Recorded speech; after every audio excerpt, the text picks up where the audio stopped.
And that takes us to the concept of why we recycle, or why should we recycle. So there is a popular misconception that recycling should be carried out because to reduce waste. And when they say to reduce waste, they usually mean to reduce landfilling, right? But is that the real reason why we recycle waste? Quote the kind of values or the impact or the carbon footprint for each of these operations. For landfilling in a gate-to-gate system boundary, it is about 4 kg CO2 equivalents per ton. That is a kind of impact that landfilling generates. On the other hand, recycling every ton actually kind of generates an impact of 5.5 kg CO2 equivalents, which means recycling actually impacts more than landfilling, which is actually countering our earlier argument that we are recycling because to reduce waste or landfilling, right? Of course, these numbers will actually are highly dependent on the transportation impacts, but taking a gate-to-gate boundary, so this is the number. So then why do we really recycle? We really recycle because it displaces primary production.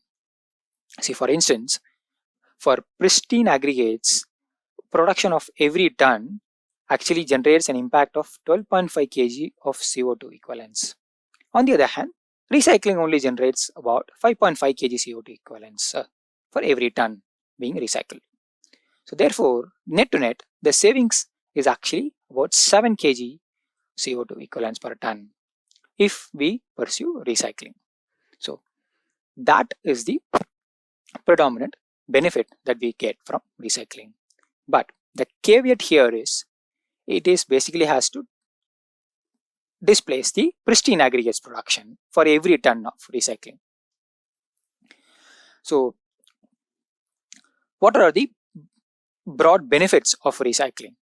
So the first point is the avoided impacts of primary production, which is very clear. So in our case, we kind of eliminate 12.5 kg CO2 equivalents per ton of kind of carbon footprint by recycling. Okay. Because we will actually recycle the waste getting generated, we will also avoid the impacts of landfilling because it becomes a pair. Like whatever we are going to put in recycling, we are not going to put it in the landfills, and therefore we will also save the impacts associated with landfilling. And whatever the impacts of recycling operations are such, so for instance the 5.5 kg, that has to be deducted. So this is the equation to find out benefits of recycling. Okay, but this is actually a theoretical equation and represents a highly ideal case. Why do I say that this is a highly ideal case? Because whenever this is an engineering point of view of how the system operates. For instance, in the linear economy, so the primary production happens.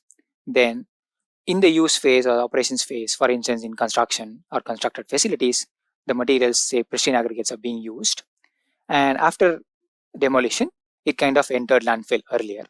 But right now, we are trying to collect the waste and recycle and kind of circulate it back to constructed facilities or construction activities again. So therefore, we kind of assume that this is kind of creating a circular economy instead of a linear economy earlier.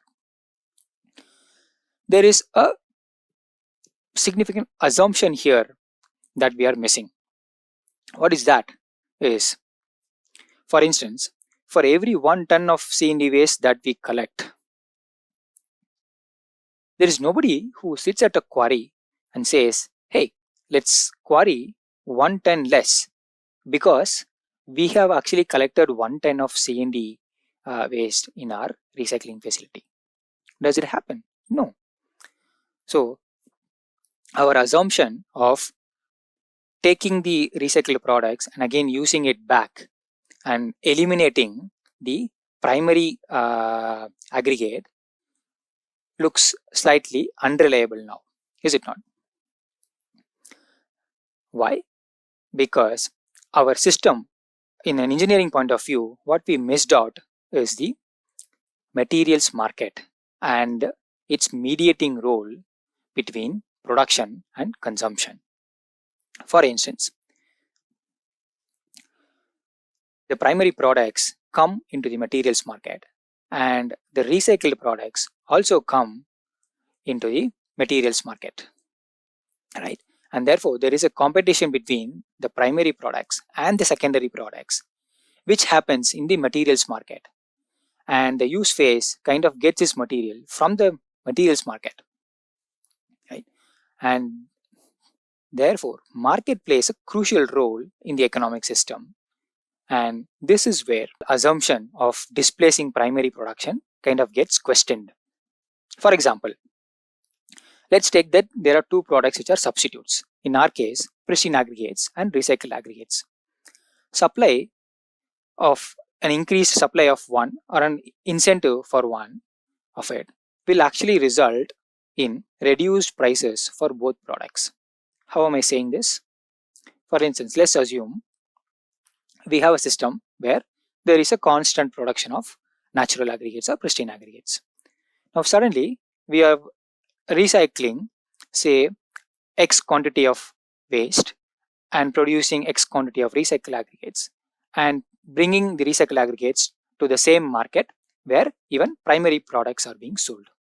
So what happens in the overall market is, earlier there was a quantity of X and now another quantity of X has joined the market, and therefore there is a increased supply of products.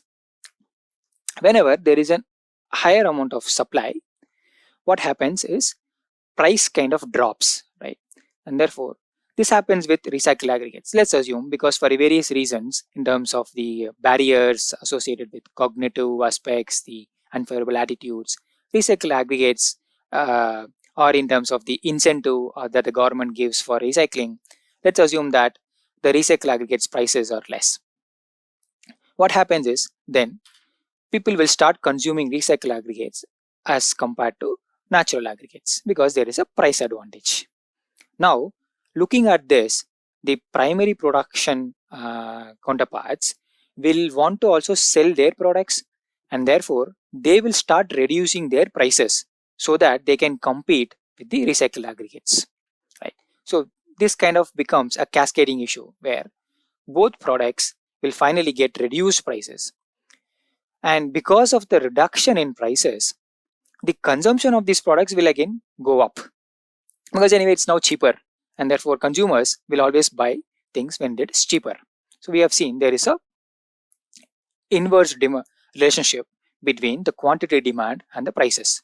So once the price goes down, the quantity demanded or consumed goes higher, right? And the overall consumption will always be higher than before. Why? Because increasing supply of one good does not necessarily reduce the consumption of the another good by the same amount, because each product has its own dynamics and consumers react to price changes in different ways, right?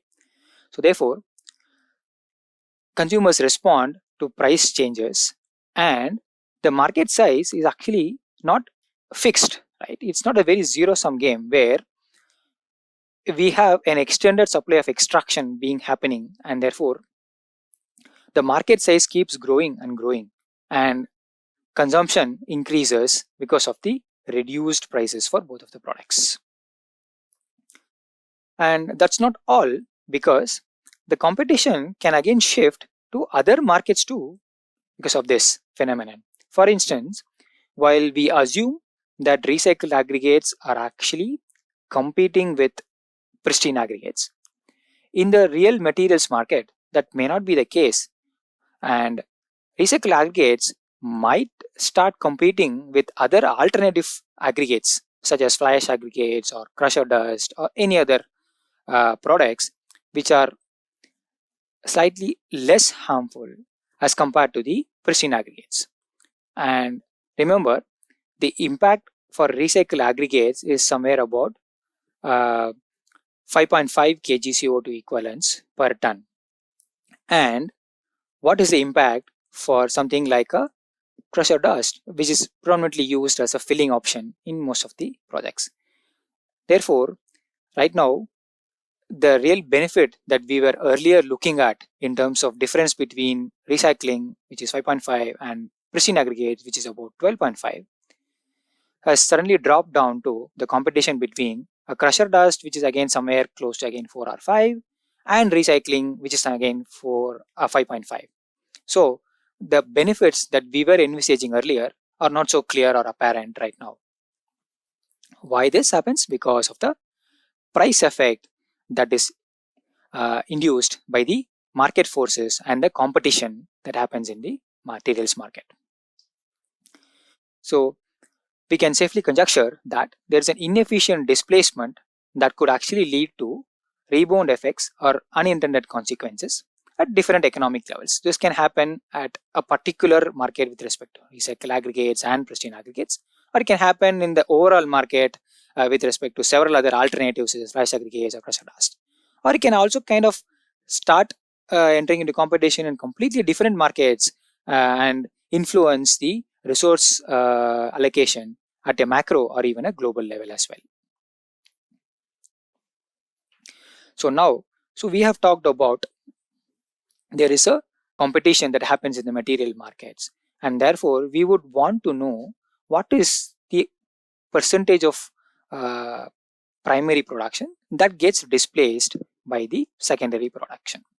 So let's take the recycled quantity as R and the change in the primary production as P. So we can define the displacement rate as D as the relative change in the primary production divided by the relative change in the secondary production, which is recycling. So the relative change in here with respect to the relative change in here is the kind of displacement rate that we are talking. So therefore, what we ideally have to do is, while we initially thought that the benefits of recycling is avoided permeability plus avoided landfill minus recycling impacts, the displacement rate kind of gets multiplied with the avoided benefits of primary production and avoided benefits of landfilling, because that is the real quantity that gets displaced because of the secondary production or recycling that is happening, right? Okay, so this, if at all we want to identify, okay, what is the minimum quantity to which the primary production has to be negated because of the secondary production, we can equate that equation to 0 and find out the displacement rate for break even, which is the ratio between the recycling impacts and the avoided primary and avoided landfill.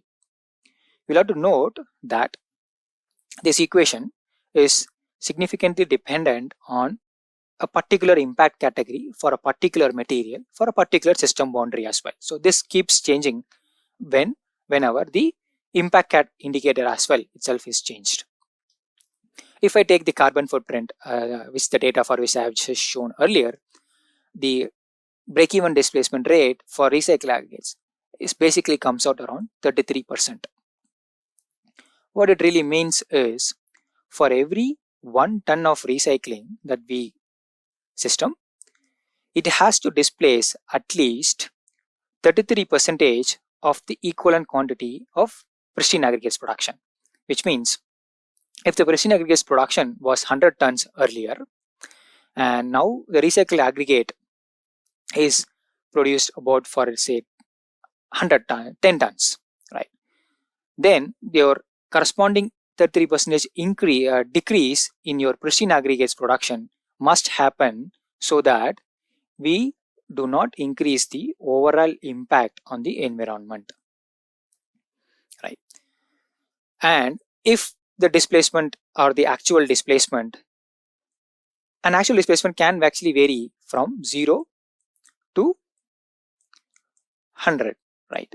So it can be either a 0% displacement, which means a relative as in recycling quantity does not produce any difference in the quantity of primary production, which means there is a 0% displacement. 100% is the whatever the recycled aggregates production happens, same quantity of pristine aggregates production has been prevented from happening. So that is a 100% displacement. And in actual displacement, it can vary between 0 to 100. And what is the actual at any point of time, the displacement will actually depend on the behavior of market participants. So whether they are using recycled aggregates or not, that will actually define the actual displacement rate. So can we trust our behavior to help us result in primary production displacement?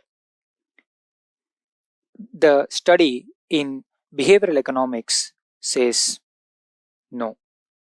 For instance, the study by Trudell and Son, using a different set of choice experiments with people, has shown that whenever there is a recycling option being given to people in addition to trashing, what happened is the people kind of used more resources. For instance, in different experiments, for instance, where the recycling option was actually present in addition to trashing for the people were shown to be consuming 28% more cups, 19% more wrapping paper for the activities, 43% more scratch paper, as well as 32% more pens to kind of carry out the same activities that has to be performed, as compared to the group that did not have recycling as an option, which means the other group, whatever the resources that they are consuming, they have to only trash it or dispose it. But the groups that had the option of recycling in addition to trashing, they consumed more resources. But that's not just the only problem. The problem was, once the people in both the groups were actually interviewed later the experiments, the people from the recycling option group, they kind of felt better about the practices that they have adopted on an average as compared to the groups that had only the option of trashing. So what does this convey is, while trashing has some amount of negative emotions in terms of guilt, because we are like, oh, we are throwing away this material, or we have wasted this material. On the other hand, when people are getting an option of recycling, so recycling kind of gives a positive emotion or some terms of happiness or proud feeling that we get because we are actually contributing to recycling something in the environment. So that actually overpowers the negative emotions associated with trashing. And in this particular experiment, this has actually overpowered the emotions that are associated with the consumption of resources, right? So the real focus should have been in optimizing the resource consumption, but people kind of started utilizing more resources when they know that the resources that they are consuming will be recycled eventually.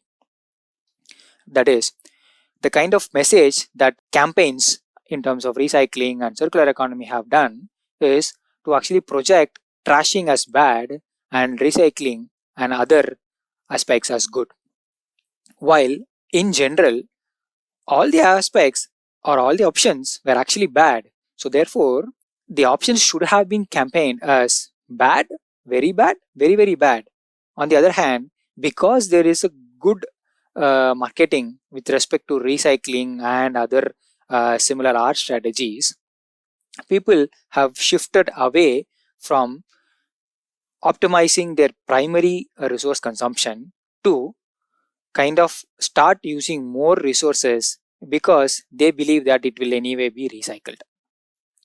This is actually deeply problematic because, as per the thermodynamic laws, whatever the material that we are going to utilize in the first cycle, the same amount of quantity will not be usable in the second cycle, right?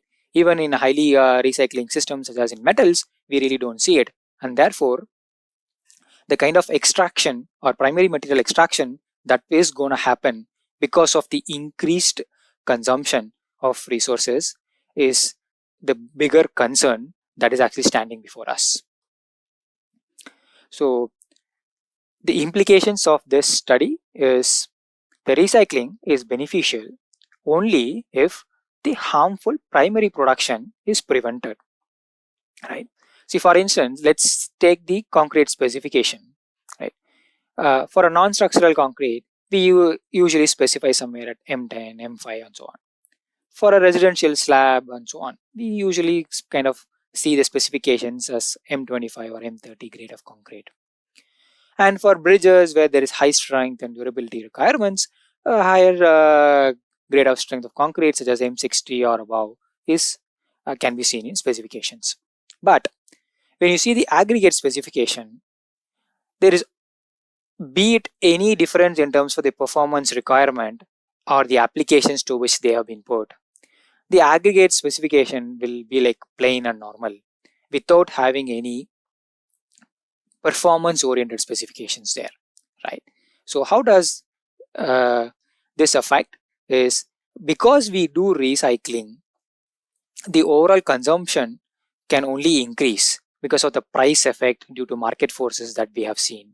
That's one.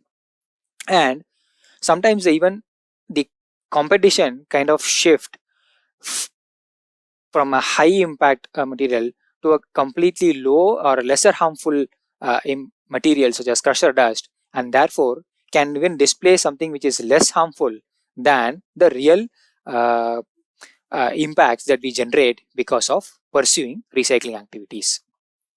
Thus, recycling does not guarantee that we are going to displace primary production is the key message here. And this kind of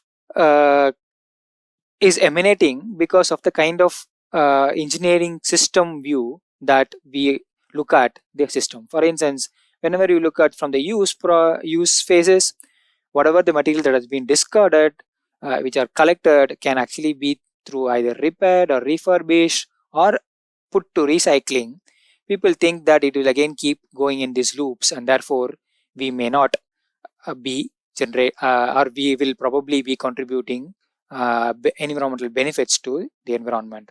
But what it is actually missing is the extraction phase that has to continuously happen because of the thermodynamic laws, in which you only have to restricted levels of material that can be recovered through repair, refurbishment or recycling or any other R strategies.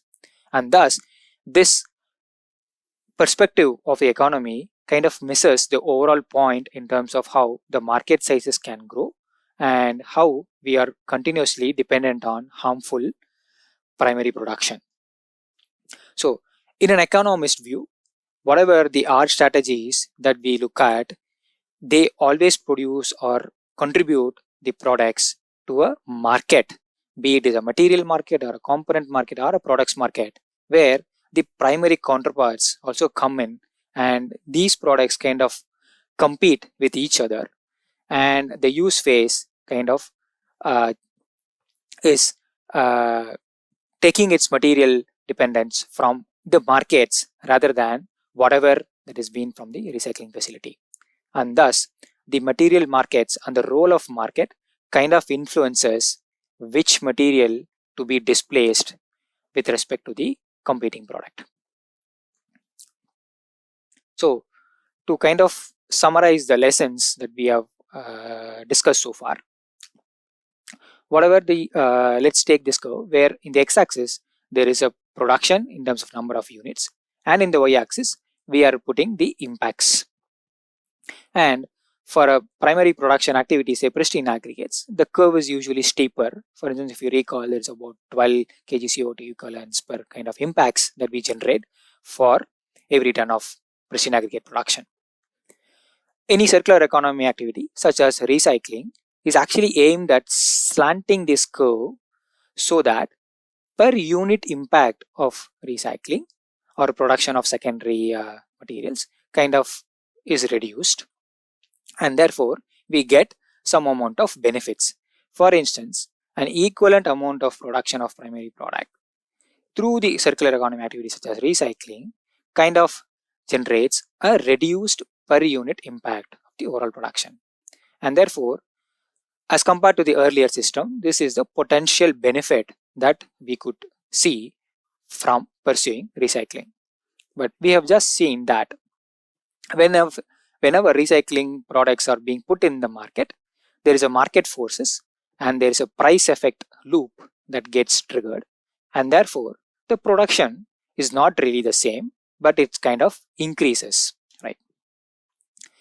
So because of the slight increase in the production, because of the increased supply of recycled aggregates in the materials market, we can see that the overall impact because of the overall system has now slightly increased, and therefore there is a reduction in the potential benefit that we have seen earlier, and the benefits that are offset because of the increase in production or consumption is termed as the rebound effect.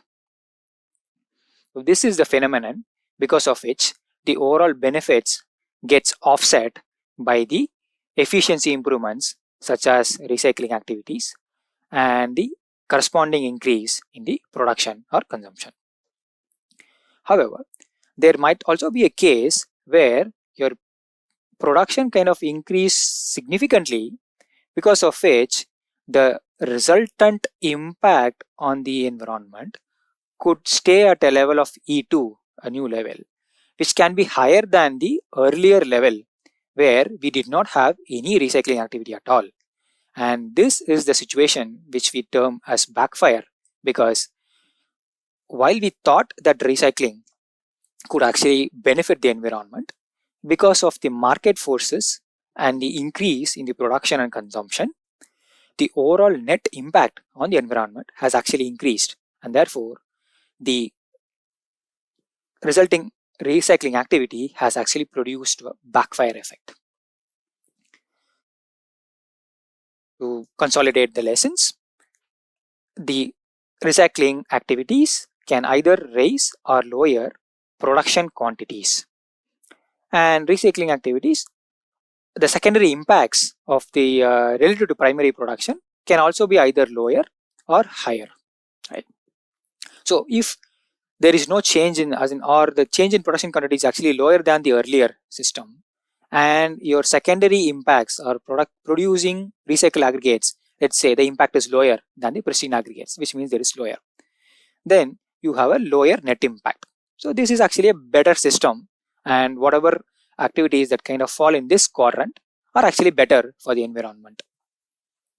On the other hand, if your production quantities is not increasing, but your secondary impacts related to primary production is actually higher, let's say, then what it actually means is, for instance, in a reusable bottle, say, as compared to something like a disposable bottle, where it is actually very lightweight, so the amount of material and therefore the embodied energy imparted in this product is actually very less. But if at all we design this bottle to be a reusable product, then we'll probably add more materials to it to make it durable, and because of that it might become a bit more harmful as compared to a use and throw bottle, right? And in such a case it is slightly higher in terms of as compared to a use and throw bottle, is it not? Because it is competing with a use and throw bottle, and in such a cases the number of repetition with which we reuse this bottle will actually determine whether we have generated net impact on the environment or we have benefited the environment. So that is the quadrant that Q3 is talking about. If the secondary impacts are, for instance, recycling anything, the impacts is higher and the resulting production change quantity is also higher, which is kind of will going to produce a higher net impact on the environment, which is kind of a undesirable. So whatever that falls in this quadrant are not going to be useful at all. So Q1 is the quadrant where it is characterizing the circular economy rebound, which means even though there is an increased change in the overall production of quantities, your relative impact with respect to primary production is lower. For instance, in recycling, it is just 5.5 kg CO2 equivalents. Therefore, here, the overall production increase is going to determine to what extent. If the production increase is to such a level that the net impact on the environment has not gone up with reference to the earlier point of system, then we call this as a rebound effect. And if the production quantity increases significantly, this could actually result in backfire effect, which is a complete nullification of all benefits, and rather it even affects the environment badly. So this is a lesson from the kind of circular economy rebound and the role of market that it plays. Okay, so what are the takeaways from today's lecture? Recycling is not a silver bullet. That is, it can never prevent end of life disposal. It only delays the time at which the disposal is going to happen. That is something that needs to be understood clearly. And the second point is, recycling will usually increase or impact increasing behavior. So from the study in terms of the behavioral choice experiment study that we have seen, we tend to kind of consume more when recycling is as an option exists in before us. And therefore, we have to be conscious in terms of consuming, as well as we need to avoid any possible rebound effects as a result of the behavior that we are going to implicate. For instance, the real focus should be on primary production displacement. How? As much of recycled aggregates has to be used in place of pristine aggregates. And for that, we should start rethinking the usage of pristine aggregates with respect to the performance requirements and specifications that are required for the applications to which it can be put. Only through conscious usage of pristine aggregates as well as recycled aggregates can we really bring in primary production displacement. Okay, so is reuse better? Of course, as per the waste management hierarchy, reuse is better than recycling. But the thing to be noted here is the number of repetitions is going to actually determine whether we are really contributing positive to the environment or negative to the environment, depending upon the secondary impacts related to primary production impacts. And of course, at the top of primary waste management hierarchy is always the importance of waste reduction. So our conscious choice should always be in terms of optimizing the primary production as well as the resources, and recycling or reuse are always should be the second priority to waste reduction. With that, I would like to close this lecture with the message that consume less. Thank you so much.